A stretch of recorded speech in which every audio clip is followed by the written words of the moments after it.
In the shadow of Atlanta's stadiums, a long overlooked rail depot is stirring back to life. More than a restoration, it's the spark for an ambitious new district. What is the big vision for Centennial Yards? Our vision is to fill the hole in the heart of the city with a vibrant mixed-use project. We're going to build 2,000 to 3,000 apartments, 1,800 hotel rooms, bars and restaurants, and things for people to do. It's actually rare to see something this bold in the heart of any city. Yeah, that's And right. I guess, how do you balance growth with this notion of maintaining a connection to the site's industrial roots? The bridge we're standing on tells part of that story. This was a roadway that was condemned by the city, and we as a developer committed to tearing it down and rebuilding it because it's such an important connection between two neighborhoods in downtown.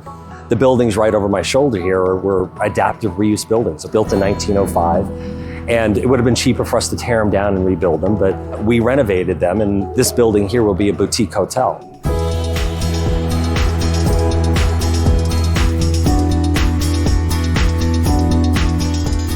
This model is very impressive. Pretty cool, huh? Yeah. This is downtown Atlanta. That's obviously Mercedes-Benz Stadium, and this will be the boutique hotel. This is the apartment building. Everything in gray is the 50 acres that we own. What does this project represent for the city of Atlanta? It means so much. This is the main stage of Atlanta. When there's a game or a concert or a big event happening, next year is the World Cup. Year after that, we have a Super Bowl or a Beyonce concert. Whatever you come downtown for, you're going to end up in Centennial Yards. So you'll be drawing your conclusions about Atlanta because of your experience in Centennial Yards. How do you begin to even reimagine a project like this for a totally new era?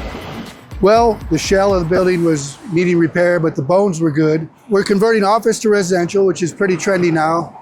Fortunately, that does work well in this building. It's got tall ceilings, large windows.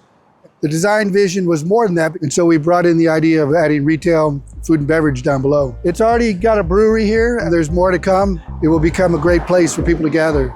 I can't help but notice over my shoulder this link between these two majestic buildings. Yes, that's the sky bridge that connected the two office towers for Southern Railway. And it was covered with paint when we got here. We were able to strip that off and discover that there was original copper underneath. So why not? Let it be copper.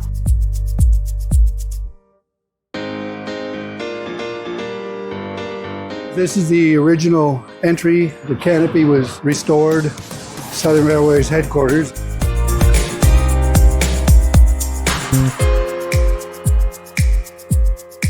This is the original historic lobby for Southern Railways, and so we were able to uncover and restore the plaster, the marble wainscoting, the terrazzo floors. On the outside of the building, we did have to replace the windows, so we got with Quaker to do that because they had to match the historic. What original elements did you feel like you really had to preserve? The circulation layout of the lobby, the corridors, as well as the original elevators and fire stairs were all important to keep for the functionality and the cost savings. And then we built everything around those. Well, my eyes are definitely attracted to this beautiful stairwell. Well, that's an original stair. We were able to keep the terrazzo treads and refurbish the steel. We actually kept the original handrail too.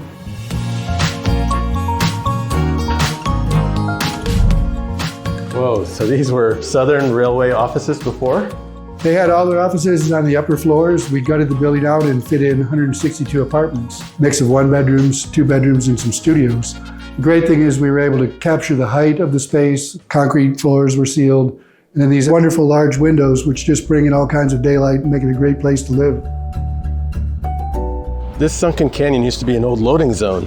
What was the initial spark to want to make this an attractive canyon for dining and gathering?